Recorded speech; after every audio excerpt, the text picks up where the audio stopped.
আজকের দুনিয়ায় চীনের অবিশ্বাস্য উত্থান যেন এক রহস্যের নাম। অর্থনীতি, প্রযুক্তি কিংবা বাণিজ্যের প্রশ্নে চীন আজ পশ্চিমাদের চোখে চোখ রেখে কথা বলছে। একটা সম্ভাবনা তৈরি হয়েছে পুরো বিশ্বটাই চীনের কবজায় চলে আসার। শুধু তাই নয়, ভাবা হচ্ছে ভবিষ্যৎ বিশ্ব রাজনীতিতে চীন হয়ে উঠতে পারে এক শক্তিশালী পরাশক্তির নাম, যে কারণে পুরো পশ্চিমা বিশ্ব আজ চীনকে থামাতে মরিয়া। চীনকে থামাতে যুক্তরাষ্ট্র তার মধ্যপ্রাচ্য পলিসি ছেড়ে দিয়ে চীন কেন্দ্রিক একের পর এক কৌশল হাতে নিচ্ছে। এরপরেও চীনের অগ্রগতি থামানো যাচ্ছে না। কিন্তু জানলে অবাক হবেন, আজ থেকে 50 বছর আগেও চীনে ভয়াবহ খাদ্য সংকট ছিল। 1950 সালের বিপ্লবের পরে চীনে আঘাত হেনেছিল ভয়াবহ দুর্ভিক্ষ। সাংস্কৃতিক বিপ্লবের নামে চীনে যে নৈরাজ্যটা চলেছিল তা চীনকে পিছিয়ে দিয়েছিল কয়েক দশক। পিছিয়ে পড়তে পড়তে চীন এমন এক জায়গায় পৌঁছে গিয়েছিল যখন একটু ভালো থাকার আশায় চীনের লাখ লাখ মানুষ সমুদ্র পাড়ি দিয়ে হংকং এর যেতে চেয়েছে। বিনিময়ে সমুদ্রেই মারা পড়েছে অনেকে। খাদ্যের অভাবে এবং সরকারি বাহিনীর তাণ্ডবে রাস্তায় রাস্তায় লাশ পড়ে থাকাটা ছিল চীনের এক স্বাভাবিক ব্যাপার। কিন্তু 1976 সালের পরেই ঘটে গেল এক এমন ঘটনা যা চীনে নিয়ে এলো আমূল পরিবর্তন। 1976 থেকে 2025 এই সময়ের মধ্যেই চীন এখন হয়ে উঠেছে পশ্চিমা বিশ্বের প্রধান প্রতিদ্বন্দ্বী। চীনের এমন সব শহর এবং স্থাপনা আছে যা পশ্চিমাদেরও চোখ ধাঁধিয়ে দেয়। পৃথিবীর এমন কোনো প্রযুক্তি বা পণ্য নেই যেটা চীন বানাতে পারে না। চীনের জনশক্তিকে টার্গেট করে বিশ্বের বড় বড় প্রায় সকল প্রযুক্তি প্রতিষ্ঠান চীনের মাটিতে কারখানা স্থাপন করেছে। যেই পণ্য আমেরিকান কোনো কোম্পানি বানিয়ে সেটা 100 টাকায় বিক্রি করে, সেই একই পণ্য চীন এমনভাবে বানাতে পারে যা 20 টাকাতেও বিক্রি করা সম্ভব, যে কারণে চীনকে বলা হয় ওয়ার্ল্ডস ফ্যাক্টরি। তো চীনের এই অবিশ্বাস্য উত্থানটা আসলে কিভাবে হয়েছিল, ঠিক কোন সিদ্ধান্ত চীনের ভাগ্যের চাকা ঘুরিয়ে দিয়েছে, সেইটা খুঁজে বের করব আজকের ভিডিওতে। এবং এটাও বোঝার চেষ্টা করব শত চেষ্টা করেও পশ্চিমারা সবাই মিলে কেন চীনের এই উত্থানটাকে থামাতে পারছে না।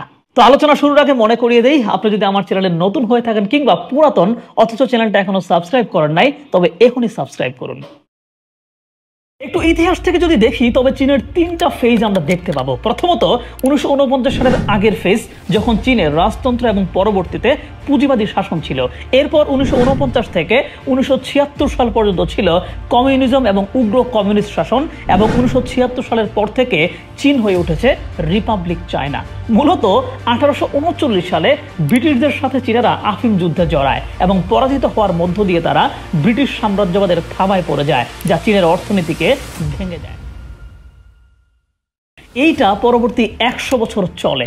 এরপর 1937 সালে চীনে আক্রমণ করে জাপান, এবং এরপরেই শুরু হয় ভয়াবহ দ্বিতীয় বিশ্বযুদ্ধ, যা চীনের অবস্থা আরো খারাপ করে দেয়। এমন অবস্থা 1949 সালে ঘটে বিখ্যাত কমিউনিস্ট বিপ্লব এবং মাও সেতুং ক্ষমতায় আরোহণ করেন।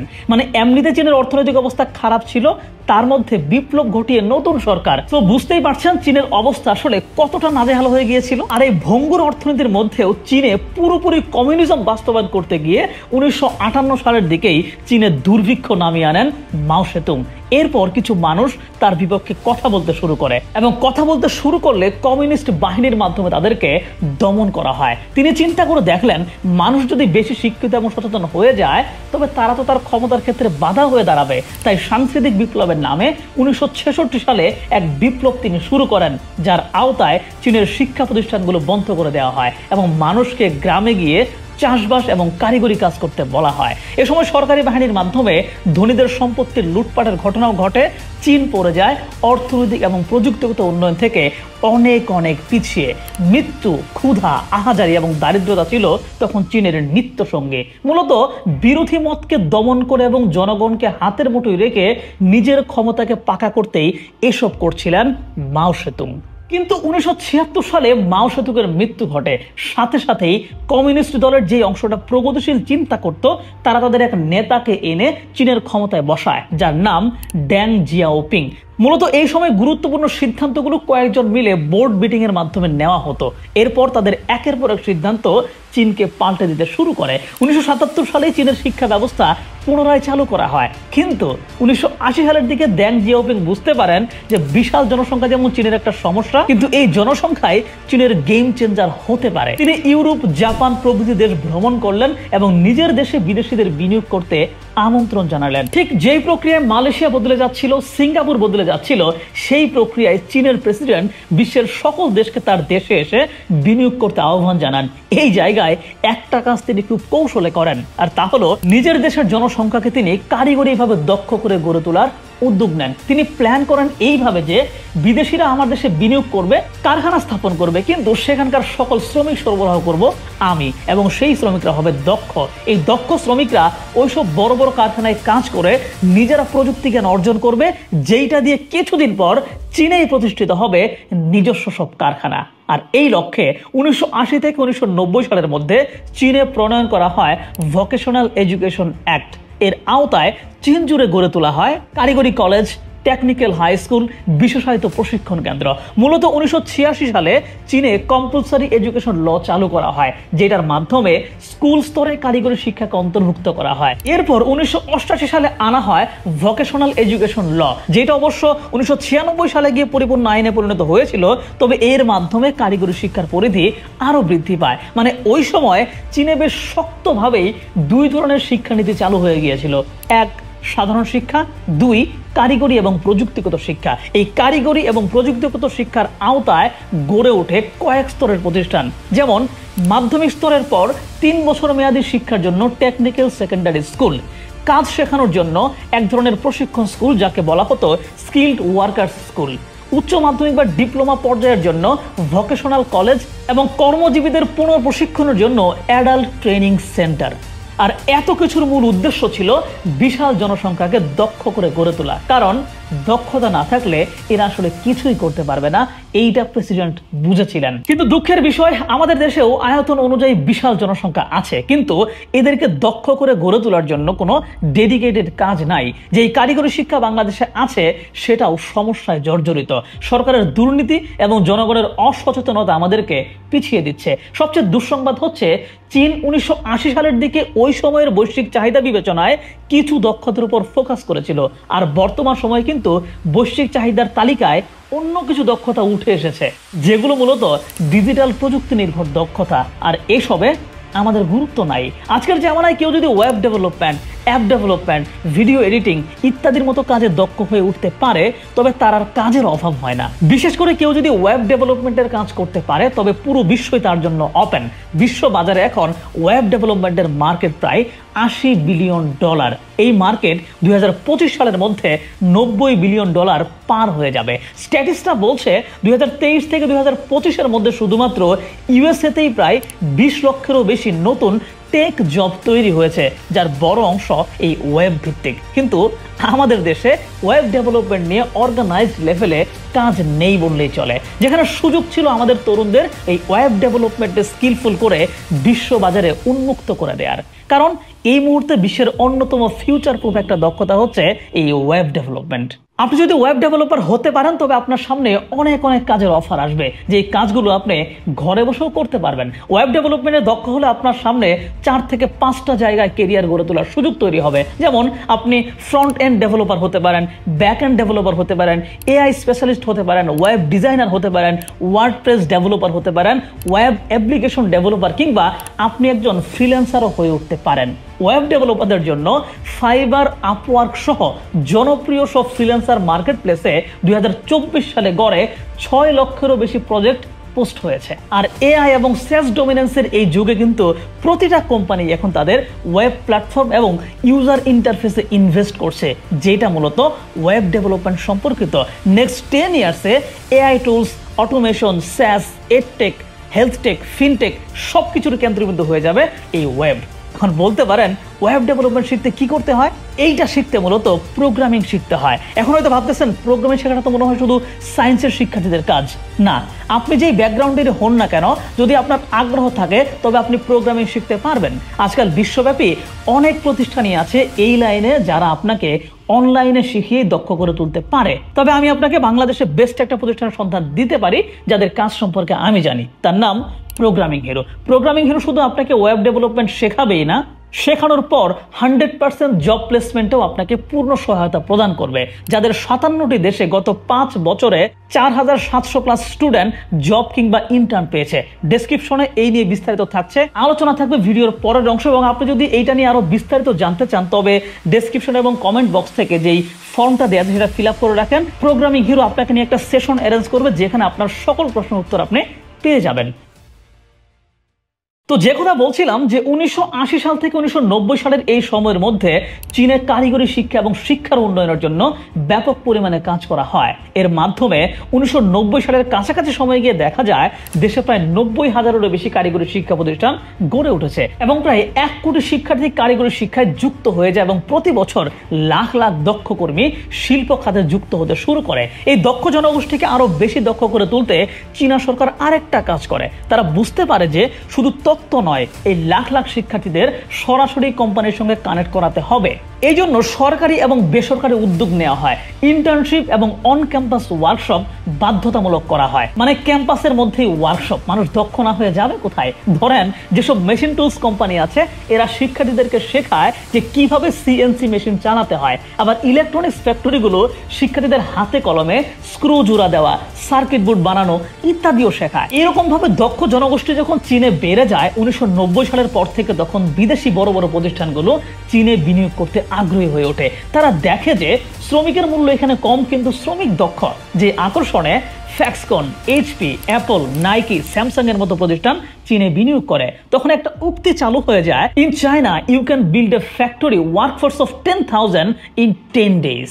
এর সাথে 1980 থেকে 1990 সালের মধ্যে তারা উচ্চ শিক্ষার জন্য তাদের শিক্ষার্থীদের বিদেশেও পাঠায়। শিক্ষার্থীদের বিদেশে পাঠানোর সিদ্ধান্তের সময় নেতৃত্বস্থানীয় অনেকেই এর সমালোচনা করে বলেন যে এই শিক্ষার্থীদের কেউই কিন্তু বিদেশের উন্নত জীবন ছেড়ে চীনে আর ফিরে আসবে না। তখন রাষ্ট্রপ্রধান শুধু একটা কথাই বলেছিলেন, যদি একজনও ফিরে আসে সেটাই আমাদের জন্য লাভ। কিন্তু বাস্তবে দেখা যায় উচ্চশিক্ষা নিয়ে বিদেশি প্রতিষ্ঠানের বড় পজিশনে চাকরি করে অনেকেই চীনে ফিরে এসেছে।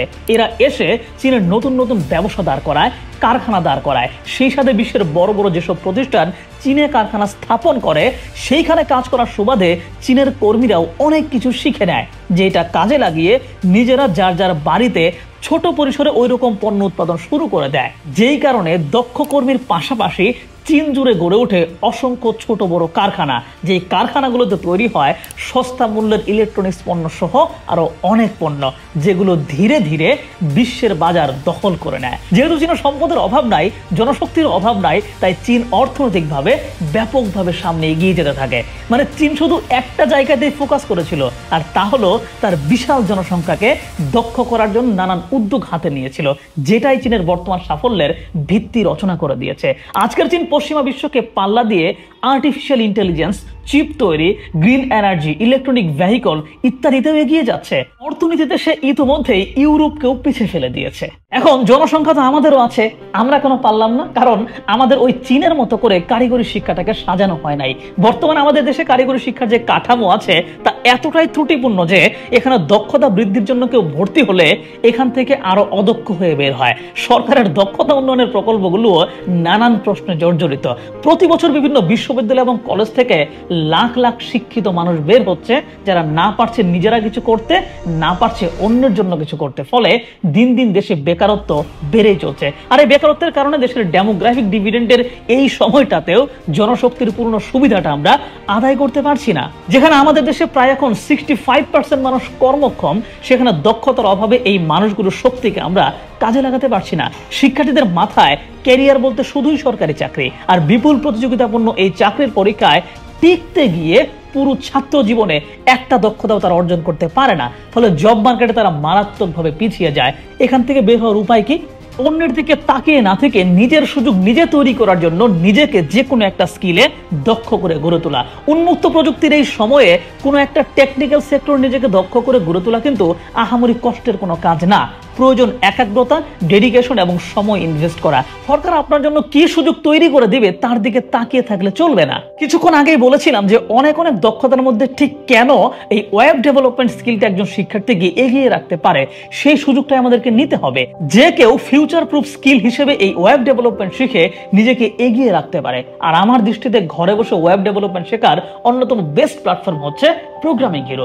প্রতিদিন 3 বেলা dedicated live support session, real time dedicated Facebook group এবং হেল্প ডেস্ক সাপোর্ট, 45+ প্রজেক্ট, 12টি অ্যাসাইনমেন্ট এবং মাইলস্টোন, 1-to-1 মেন্টরশিপ এবং তাদের প্রিমিয়াম জব প্লেসমেন্ট সাপোর্ট তো সাথে থাকছে। ইন্টারেস্টিং একটা তথ্য দেই, তাদের গত 5 বছরে 4700+ জব পাওয়া স্টুডেন্টের মধ্যে 1700 জনই কিন্তু দেশের বাইরের কোম্পানিতে রিমোটলি বাংলাদেশে থেকে কাজ করে। আরো বিস্তারিত জানতে কমেন্ট এবং ডেসক্রিপশনে থাকা লিংক থেকে ঘুরে আসতে পারেন। সেই সাথে যাদের ওয়েব ডেভেলপমেন্ট, কেরিয়ার এবং লার্নিং নিয়ে জানার আগ্রহ আছে তারা ডেসক্রিপশন এবং কমেন্টে দেওয়া গুগল ফর্মটি ফিল আপ করে ফেলুন। প্রোগ্রামিং হিরো টিম আপনার সাথে একটা সেশন অ্যারেঞ্জ করবে, সেখান থেকে যাবতীয় প্রশ্নের উত্তর জেনে নিতে পারবেন। তো এই যে বাংলাদেশ প্রযুক্তি বিশ্বে পিছিয়ে আছে, এই জায়গায় সরকারের মূল দোষটা তাহলে কোথায়? মনে করে দেখেন, চীন 1980 সালের পরে ওইসব দক্ষতাকেই ফোকাস করেছিল যেগুলো ওই সময়ের মার্কেটের দরকার ছিল ব্যাপকভাবে, আর এখন তারা ডিজিটাল প্রযুক্তি ভিত্তিক দক্ষতায় ফোকাস করেছে, কারণ এখন মার্কেটে এইসবের চাহিদা বেশি। কিন্তু আমাদের যে কারিগরি শিক্ষার সেক্টর, সেখানে এখনো যুগের সাথে তাল মেলানো ডিজিটাল প্রযুক্তি ভিত্তিক দক্ষতা নিয়ে কাজ নাই, যেগুলো আছে তা একটু পুরাতন ধাঁচের। তাই আধুনিক চিন্তাধারার শিক্ষার্থীরা বাংলাদেশের কারিগরি শিক্ষাটাকে ব্যাকডেটেড বলে মনে করে। সেই সাথে এই সেক্টরের নানামুখী সমস্যা তো আছেই।